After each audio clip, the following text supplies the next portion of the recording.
Somalia Somalia Iwan Abukar Jelani Sheikh Busheikh waxaan leenahay soo dhawaaw mudan xilliwaan meeshaan waxaan u joognaa inaa maana xafladan qiimaha badan oo dadkan isku yimaadeen dad badana meesha ka muuqan insha Allah dad badan waa hadli doonaan oo musharax ah ayaa ku soo dhaweynaynaa marka Abukar Jelani nin kasta oo musharax ah oo 40 kursi oo musharax u yahay marka waa soo dhaweynaynaa kulligood waa soo dhaweynaynaa haddii 10 yihiin iyo haddii 20 iyo haddii 100 yihiin waa soo dhaweynaynaa marka ono soo dhaweynoo leenahay marka wax dhiibid ma leenahay waa soo dhaweynaynaa ma dhadhaminayno moogta kifi aan ono ma dhadhaminay raashin ma ah marka kii oo ilaahay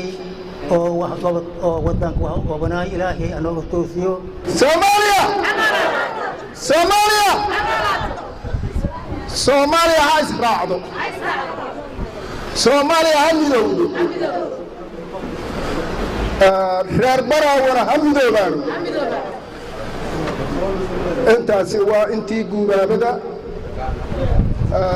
waxa waayo marka uu horeysa salaamta muslimka ayaan idinku salaamayaa assalaamu calaykum waraxmatullaahi wabarakaatu salaan kadib xafladan qiimaha iyo qaayaha leh oon maanta isugu nimidnay waa xaflad musharax Abukar Jelani Sheikh magaaladan Baraawe xuduntiisu ku duugan tahay lagu dhalay aabihiis lagu dhalay awowgiis lagu dhalay abka ab lagu dhalay xildhibaan Abukar magaalada waa magaaladaadii ku soo dhawow ilaahay idinkiisana haddii maanta inta codka anaga ay nagu xiraaleed waa kuugu shubi lahayn laakiin waxaa waaye maaragtay war ma harinba anna waxaan ku daraya kulley dadka meeshan isugu yimid waxay soo dhaweynayaan xildhibaan Abukar ay soo dhaweynayaan dhammaantood Jelani ay soo dhaweynayaan iyo shacabweynaha degmada Baraawe anigu waxaan leeyahay dadka reer Baraawe koow horta ayagoo gacmaha is qabsadeen hana midoobeen waxa ka noo dambeeyaan annaga isku meel degan annaga isku reera annaga hal meel ka soo wada jeedna horta reer Baraawe horta gacmaha is qabsan Soomaaliya kale waxa u maleynayna markaas ay waa israacdan u maleynaya waxa way Abukar waxaan leenahay waxaan kula garab taaganahay duco ayaan kula garab taaganahay xilkaas in ilaahay kuu sahlo ilaahay kuu saqiro dinkii ummadda hogaaminaha ilaahay ka dhigo waxa tahay nin dhalinyaro oo aad iyo aad u firfircoon tahay waan ku ogna waa ka warhaynaa waana lagu heelayahay hadii ilaahay xilka kugu guuleeyo sida lagu heelayahay lagu soo dhaweeyay adna waxa laga rabaa ummadda u soo dhaweeydo dadka maanta waxa jira marka xilka iska qaataan geeda iska harso ku soo laabo meesha ay joogaan oo iska la tagaba marka waxaan kugu hambalyahaynaa xilka waad heli doontaa insha Allah sida ummaddu ay qabto niyad wanaagana ku heli doontaa laakiin sidaan oo kaleeto inaad uga joogto mar walba oo uga warhayso degaankaaga iyo meesha laga doortay ayaan kugu hambalyaynaa insha Allah taala waxaan la dardaarmayaa reerka kursiga iska leh waxaan leeyahay Abukar waxa iniga filan wax qabadkiisa intii uu degmada joogay qofka bilaadankaana wax qabad baa lagu doortaa wax qabadkiisana waa soo bandhigayo afartaas qodob ee tabeelahaas ku qoran ayuu wax ku qabanaya waxaan u baahanahay inaad intaas aad ugu codaysaan waxaan aaminsanahay Abukar in uu anika iska dhaafay degmada iska dhaafay xataa koonfur galbeed inuu wax ka bedelayo maanta haddii xuminnimadaas aasiisaan sababtoo ah waa nin injineer ah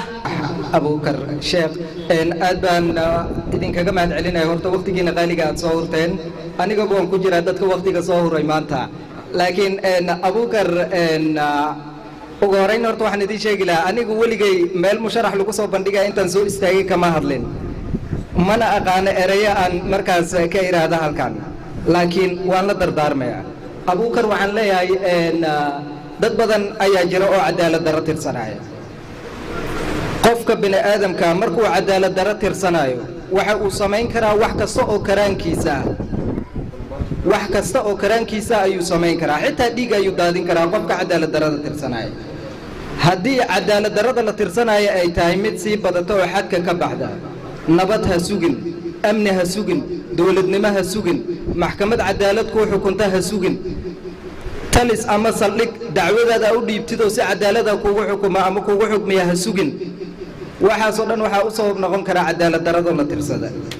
ajenda yake yaena tunakufanya na yaye nafikirilo hiyo ni huri ayi mtu uko uamini hurratil kalam na kila kitu na inshallah nakuambia watu wetu wote chishikamane ikiwa itushire tafararuk katikitu haiwekeri ayi chintu na kila mtu namsamiha menziwe leo dunia uko leo kesho trako sinafanya kodhi nyingi nasula kwa hada tarafu yingine yamini awadhi ziko zamini dibu yiko yamini na kila chintu Heldivane Abukar Chidorsato Mujita Fanyiza Sahari Stosheni Yepeke Takaduro Kondosha Dibu Awalu hadibu takondosha ni Mujitu ya pili dibu wote witu chishikamana ndiyo itakondroko Mutumoi hakadiri kondosha dibu kitu mini naksulowa alwahda kitu mini naksulowa wote witu kwa rai moi kachize kila mtu kumtivirata menziwe Ulshaweynta meesha isku imaatana lawiyaan kursiga qofka uu familka ka doonaya oo kursiga uu rabo waxa laga rabaa inay maanta u noqoto aragti iyo fikir u noqoto dadkii ka soo ajiibeen maanta waxa waaye inay dhahaan Allahi midkan u baahneen oo muddo aan sugeynay waa noo yimaaday gacanta laga saaro insha Allah saas rajaynayna waxyaalaha kale inuu Ilaahay uu kaalmeeyo oo dhameystiro assalamu alaykum wa rahmatullahi wa barakatuh بعد الصلاة قفل موادنا ورجي تقبل ومشاركين بصوب اللجنة يوم أمود يجان دورشيس أنت تقبل براوي أنا وصل دوينا قفل maadaama degmada oo kuraas dartii oo la xilwaanta ku kuraas oo laga rajaynayo deegaan doorashiisa ka mid noqoto baraawe annaga qof ma jiro qof Allah qofkii deegaan doorashiisa baraawe ay tahay wasoo dhaweeyna qofkan ma taageerayno qofan taageero gaar ah oo hayno ma jirto laakiin qof waa degmadiisa musharaxnimadiisa xilkasnimadiisa oo ku soo bandhigan kara degmada oo aan ku soo dhaweeyna gacmo furan haweenka ururka dhalinyarada isboortiga nabadoonada iyo maamulka degmada Baraawe uu hogaaminayo gudoomiye Umar waxaan halkan maanta fursad aan ka helayaa aan ku salaami lahaa madaxweynaha Koonfur Galbeed Cabdicasiis Xasan Laftagareen gudoomiyaha baarlamaanka Ali Saud Faqi iyo saaxiibaday siyaasiyiinta ah isugu jiraan wasiirada iyo xildhibaanada Koonfur Galbeed iyo federaalka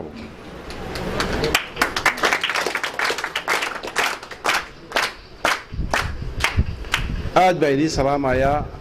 reer Baraawe Soomaali meel kasta aad joogtaan ka joogtaan adduunka maanta waxaa farxad weyn ii ah inaan hortiin soo istaago walaalahay quruxda badan hooyooyinkeena gabdhaheena walaalaheen dhalinyaradeena isboortiga yaani farxad weyn bay ii tahay maanta inaan hortiin soo istaago aan dalbado inaan idinku matalo deegaankan dowladda federaalka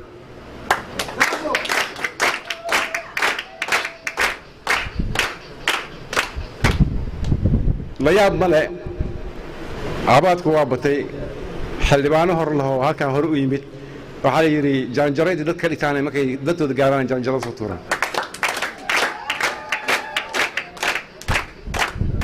insha Allah ta'ala waxaan balan qaadayaa inaan noqdo qofka taqaaniin oo iyo hor taagan on waxba iska bedelin hadduu xitaa jagada ugu sareeyo wadanka ku fadhiisto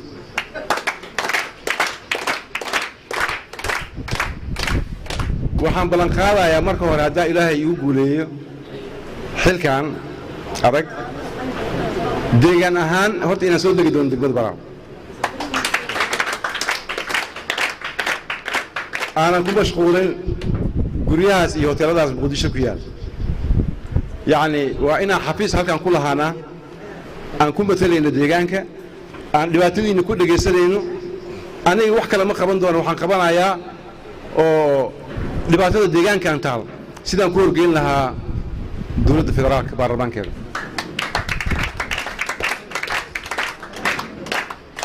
qaladaad badan oo hore loo sameeyey waxaan isku dayi doonaa inaan saxo waa ballan inaan dadkayga ku dhex jiri doono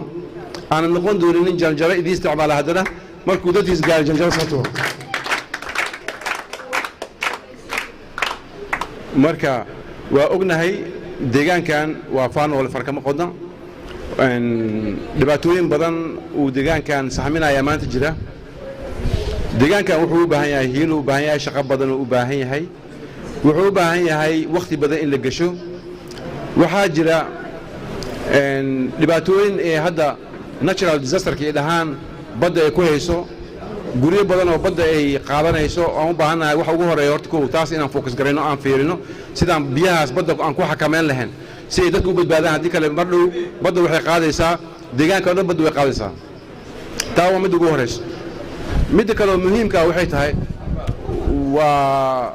farda lagu fiiqay oo waa laga hadlay oo waa laga cabaaday waxbarashada deegaankan waxbarasho ma jirto iskoolaadkoodu way jaban yihiin waxaan ballan qaadayaa sidaan iskoolaadkan dib u habeen ugu samayn lahayn waxbarasho tayo lahayn sidii dadkan ku heli lahaayeen waa haynaa cilmigaas waa haynaa wixii wax ku baran lahaayeen waxaan u baahannaha gacmaha inaan isqabsano aan hore u socon waa run caafimaadka deegaanka aad buu u liitaa insha allahu tacaala waxaan ballan qaadayaa taasna inaan ka shaqayno sidii caafimaad taya ay ku heli lahaayeen cusbitaalkooda xitaa dib u habeen loogu samayn lahaa hadda ka horna waa sameynay waa ogtihiin haddana waa ku soo noqonayna insha allah midda kaloo jirto waxaa waaye aan ballan qaadayaa maanta waddadan dheer oo isku xirto